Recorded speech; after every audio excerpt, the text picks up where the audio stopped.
Streaming on clickorlando.com and broadcasting live, you're watching News 6 at noon. Now at noon, an Amber Alert for a missing teen in Marion County who disappeared near the same area of a shooting. First, breaking news, a multi-day ICE operation to round up immigrants in Brevard County. Federal, state, and local law enforcement expects they will arrest 400 people during the operation. News 6 investigator Lewis Bolden is live in Cocoa with the breaking details. Lewis. Well, Julie, they just added to those arrests. Just a minute ago, we saw dozens of people get off that van in handcuffs and shackles, and they were taken into this building to the left here. That was all part of this operation. This was a week-long operation that involved multiple agencies and spanned from Palm Bay to Titusville, so basically all of Brevard County. Now, News 6 was on the scene yesterday at Fisk Boulevard near I-95 when ICE agents were making arrests near a construction site. That was part of this operation as well. They say they arrested over 350 illegal immigrants over the course of 4 days. The sheriff could not answer whether any of them have criminal backgrounds. This operation involved multiple agencies, the Florida Highway Patrol, ICE, Border Patrol, and the Brevard County Sheriff's Office. What I will tell you is that our goal was to create a model for other agencies across the state of Florida to utilize, but also other states across the country to utilize. Governor DeSantis has made illegal immigration, combating it, a priority. And Florida's Lieutenant Governor was also here at this press conference today. He says that they have evidence that there are more than 1 million illegals in the state of Florida. He says right now the state of Florida is leading the nation in making these arrests, and they have arrested more than 6,000 people. We're going to continue to follow this, and we will have more for you coming up later on today. Julie, back to you. Lewis Bolden reporting live for us this afternoon. Thank you so much, Lewis. Our other top story, the weather. Lots of activity in the tropics, and one system will likely come close to Florida over the weekend. Chief Meteorologist Candace Campos is here with what we need to know, Candace, and we got to stay really weather aware this weekend. Very much so, and you can do that with our News 6 weather app, clickorlando.com, or of course right here on News 6, as we're going to continue to bring you the latest because things will be developing. That is a guarantee throughout the weekend, as you could be having dueling storms between Bermuda and the East Coast by this weekend. As of the 11 o'clock update, you can see we are still watching Category 1 Hurricane Humberto could still become a Cat 3 or 4 by this weekend as it moves towards Bermuda. And of course, Invest 94L, hurricane hunters have been in there all morning long, zigzagging through the through the storm. And as of right now, it looks like that low could be emerging just north of Cuba in the next few hours, really giving us a better idea. Once that center emerges, or the estimated center emerges, that's when we will really be able to start getting a better idea of the forecast. So let's talk tropical models at this point. There's an overall consensus that we are still talking about possible landfall between Georgia and the Carolinas by next week. There are still a couple little outliners, the ones that are kind of the craziest at this point. You can see them all kind of zigzagging out towards the east. That's because at the same time as Invest 94 develops, which eventually will get the name Imelda, will be also be interacting with a possible major hurricane there with Humberto as a Cat 3 or 4. That's what we call the Fujiwara effect, possibly pulling it away. What we do know for the most part is that most of the models are in agreement that it will be staying just far off our coastline, that we should not be dealing with any direct impacts. Right now, though, looking at the radar, we are looking mostly dry. The surf is not too bad, although red flag there is flying there at our staff lifeguard tower. We're at 87 degrees at this point in time. Looking at those wave heights, they are going to continue to climb throughout the next couple of days, stopping the clock here Sunday and into Monday, looking at the rough surf. At this point in time, again, we're not looking at direct impacts, but the potential for some indirect impacts coming up. We'll have more on that in just a little bit. Okay, Candace, thank you. Here's a live look for you just outside Funeraria San Juan Funeral Home near Kissimmee. Families and friends of 32-year-old Kevin Rodriguez Zavala are coming to pay their respects. Rodriguez Zavala died on September 17th after riding the Stardust Racers roller coaster at Universal Epic Universe. The Orange Osceola chief medical examiner determined the cause of his death was multiple blunt impact injuries, adding that the manner of death was an accident. We will have more on this for you later this afternoon. Attorney General James Othmeier set his sights on one of his state attorneys this morning. The AG bastion Orange and Osceola State Attorney Monique Worrell saying she is failing to do her job. We have team coverage on this developing story. News 6's Catherine Silver has reaction from the state attorney. But first, let's get some details on exactly what the Attorney General is accusing her of. News 6 anchor Justin Wormuth is live in the newsroom with that part of the story. Yeah, Julie, Othmeier said that Worrell has a pattern of not prosecuting cases and highlighted one in particular that happened last month in Apopka. In that case, charges were dropped against a man allegedly caught masturbating in front of kids at a splash pad. So this happened at Kitland Nelson Park in Apopka back on August 16th. According to Othmeier, a dad called 911 after spotting a 61-year-old man masturbating on a park bench. We're told the splash pad was packed with kids, including the dad's 2-year-old. Othmeier said the park manager, along with other witnesses and video evidence, confirmed what happened, and the suspect was arrested and taken into custody. But State Attorney Worrell declined to file charges. The facts of this case are so egregious, it is an open, shut case. Why would you not bring charges? You've got video evidence, witness testimony. You've got this dad that saw this feet away, made sure all the other kids were going to be safe, handled it correctly. Justice needs to be served. Now, Othmeier is calling on Worrell to change her mind and file charges against the suspect. And if she doesn't, he says the state will reassign the case. Julie? Justin, thank you. The Attorney General called the press conference right before Worrell was scheduled to speak this morning. News 6's Catherine Silver was there as the state attorney responded to the AG's accusations. Catherine. Julie, State Attorney Monique Worrell shared this packet with us that has the correspondence between her office and the Attorney General. She said he now has a track record of sending what she called threatening letters. Now, she specifically addressed his claims today regarding that case in Apopka at the splash pad. She also shared with us the case notes that included a conversation between the attorney that was assigned to the case and that child's father. He said the child did not see anything and was not aware of what was happening, and that based on the statute, they could not prove either felony or misdemeanor charges beyond a reasonable doubt. She added the father was upset, but ultimately understood the reasoning. And I'm not standing before you today telling you that what happened in that park was wrong. But I am standing before you today telling you that I trust the word of the attorney who was assigned to this case when he said, although those actions were wrong, he could not prove beyond a reasonable doubt that they were illegal. And that is the only standard by which we go forward in prosecution. Now, Worrell also responded to the Attorney General's claim that a child pornography case was dropped. She said that particular case was actually transferred out of this office and is now being handled by the Office of the Statewide Prosecutor. She also pointed out that the case is still ongoing. I'm live in Orlando. Catherine Silver, News 6. Catherine, thank you. In Brevard County, a man died in a 4-vehicle crash early this morning. It happened just before 6:30 near Beach Road and Titusville Road.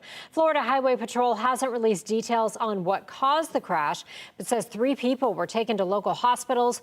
One driver died at the scene. The roads were closed for a time but have since reopened. That is according to FHP. Some areas in Central Florida are having issues with their 911 system. Seminole County tells us their 911 system is currently having connectivity issues and callers may not hear operators. Officials say while the issue is being fixed, 911 operators will call you back. We've reached out to other county 911 services to see if their connection is being impacted. So far, we have not heard back. One community is working to get first responders to your home faster when an emergency happens. The Kissimmee Fire Department has a new alerting system designed to improve response times. Our Kissimmee community correspondent Stephanie Rodriguez shows us how it works. The Kissimmee Fire Department describes this as a real game changer, not only for the public, but for firefighters. The control panel allows for the individual firefighter to select what unit they're on, whether it's Squad 11, Tower 11, Rescue 11, or Rescue 111, or Engine 11. The new Phoenix G2 alerting system is now standard at KFD. The dispatcher simply types the information into a computer. It is then sent to all of our stations simultaneously, sent to our radios, and sent to our cell phones. Engine 11 and safety 1, cardiac arrest. Deputy Chief Joe Leone showed us it, And in the control unit, explaining how it gets 911 calls for help directly to the first responders as quickly as possible. yeah, the way it was done in the past is that the 911 caller would get a hold of an operator, and they still do. However, that operator would then have to manually enter it into the computer and then have to manually dispatch it over the air. And that takes time, and in every emergency, seconds do count. The information will be delivered by the same automated voice every single time, while the information is displayed throughout the fire station. If they miss that dispatch, then there's signs all around the station that tell them exactly where they're going, what units are due, and there's also some color coding throughout the system on monitors that tell them exactly what units are due to that call. It's not just to improve response time. There's also a setting that allows firefighters who are sleeping to receive calls only for their unit, meaning they can rest more whenever possible. KFD has a goal of getting out of the door in less than 2 minutes when an emergency comes in. They say this new alerting system will help them continue to do that while arriving to the scene much quicker. I'm your Kissimmee community correspondent, Stephanie Rodriguez, News 6. The first weekend of fall is here, and that means we have some events to tell you about. Coming up this week, 6 things to do. You're watching a live look from Mount Dora, looking beautiful on this finally Friday afternoon. You're watching News 6 at noon. We'll be right back. Introducing the new $25 million Gold Rush Multiplier Scratch-Off from the Florida Lottery.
I'm meteorologist Michelle Morgan. Looking for something fun to do this weekend? Well, I'm here at the Showcase of Citrus, where Pumpkin Ponderosa and the first ever haunted monster truck ride will be going on this weekend. I spoke to the owner, Tara Boschel, about what you can expect. We try to offer a lot of things for every age. We have pumpkins and some fun ghosts. We've got a little kind of pre-made cemetery, monster truck rides. We have our farm animals, exotic animals.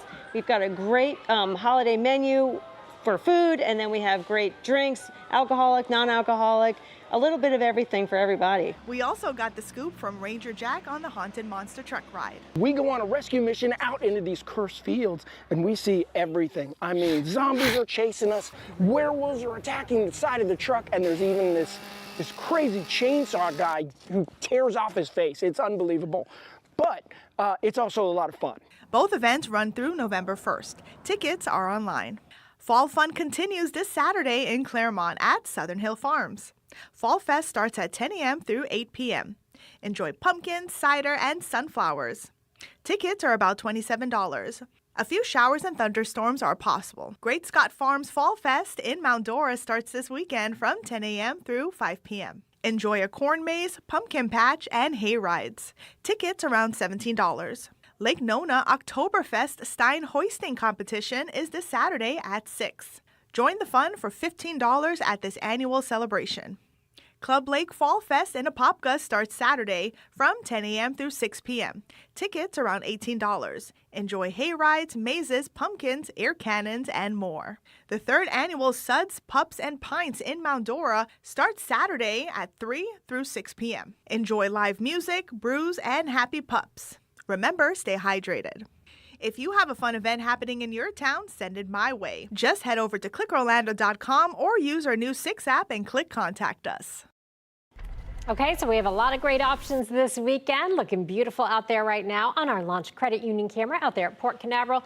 Seeing a lot of sunshine and some heat. Chief Meteorologist Candace Campos is here now. Candace, as we move through the weekend, we are keeping a really close eye on the tropics, so we can't completely unplug this weekend. And so is a lot of those cruise lines. A lot of them having to kind of shift their itineraries a little bit this weekend, as we are going to continue to watch development happening right off our coastlines. So these are the main tropical takeaways. I want to start with this graphic because I want you to grab that attention of yours, all right? So we're talking about development happening with Invest 94L. It's not a Hurricane Humberto that's going to be our concern. It's going to be this old mess right now happening over the Caribbean. As that center finally emerges out just north of Cuba and moves into the very warm waters, really conducive environment for more development, we could potentially see not only a depression, but a named storm. The next name on the list would be Imelda, and that will be closing in very close to us here in Central Florida come Sunday and Monday.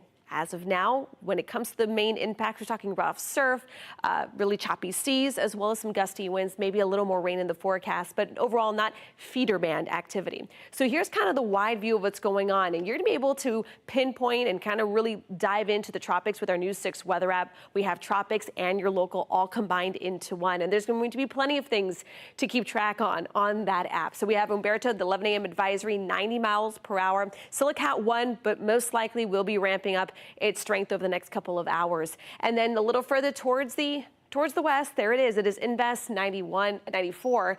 And you can see here, you see that approaching cold front? That's going to start increasing our rain chances locally, but also one of the main culprits for keeping eventually Imelda away from us here in Central Florida. Now, computer models, for the most part, there's a nice consensus that we are going to see, unfortunately, a landfall, but not here in Florida, more towards the Georgia, Carolina coast, although there are a couple outliners still to the east, out to the east, and of course, a couple of those outliers out to the west.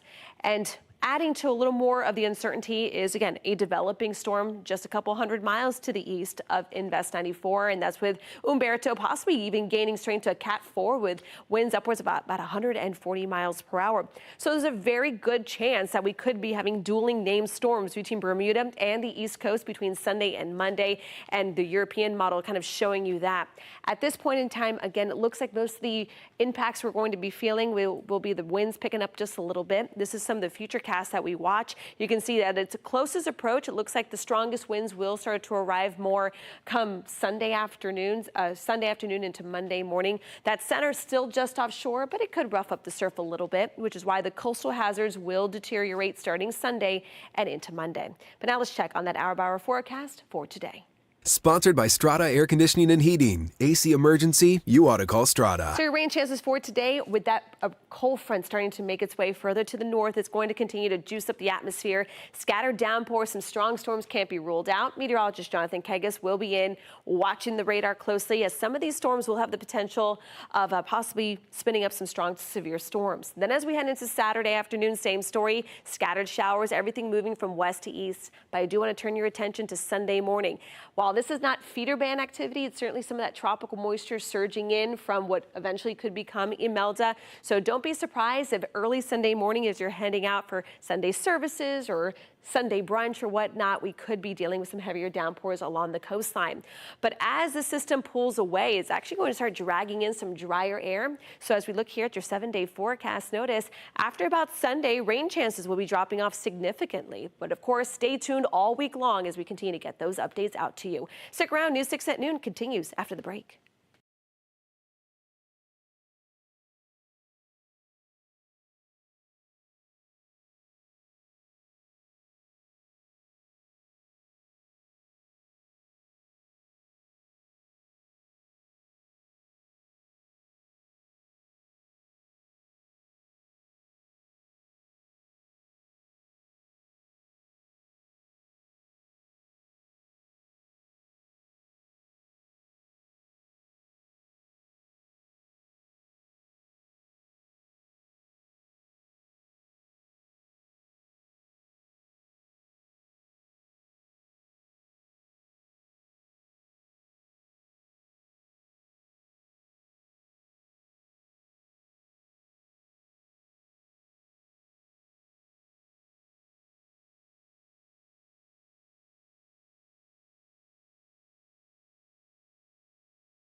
Breaking details now on an Amber Alert in Marion County. Investigators were looking for 17-year-old Caden Spate. The Marion County Sheriff's Office now says there is no evidence Spate was kidnapped. They are referencing a claim that 4 Hispanic men took him in a van. Deputies say Caden Spate is still considered endangered. Anyone who knows where he is should call the Marion County Sheriff's Office. Try out our all-new primetime schedule on News 6 Plus. Matt and Ginger have a new take on the day's news on News 6 tonight. That's at 9. Go in depth as we track the tropics and answer your weather questions with meteorologist Jonathan Kegas at 9:30. Then watch the late news an hour earlier. It's all tonight on News 6 Plus. Stay with us. We'll be right back.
As we take you here throughout the next couple of days, rain chances will continue to stay elevated today and tomorrow. Some strong storms can't be ruled out as we head throughout the next, 48 hours or so. Then comes Sunday and Monday, of course, all eyes are on Invest 94L. Could it become Imelda by then? Of course, we'll have to wait and see. But we're talking more of a tropical drive-by, not so much a direct impact. Certainly roughing up the surf, so beach boating conditions for the weekend not looking as nice as they normally would. Okay, Candace, thank you.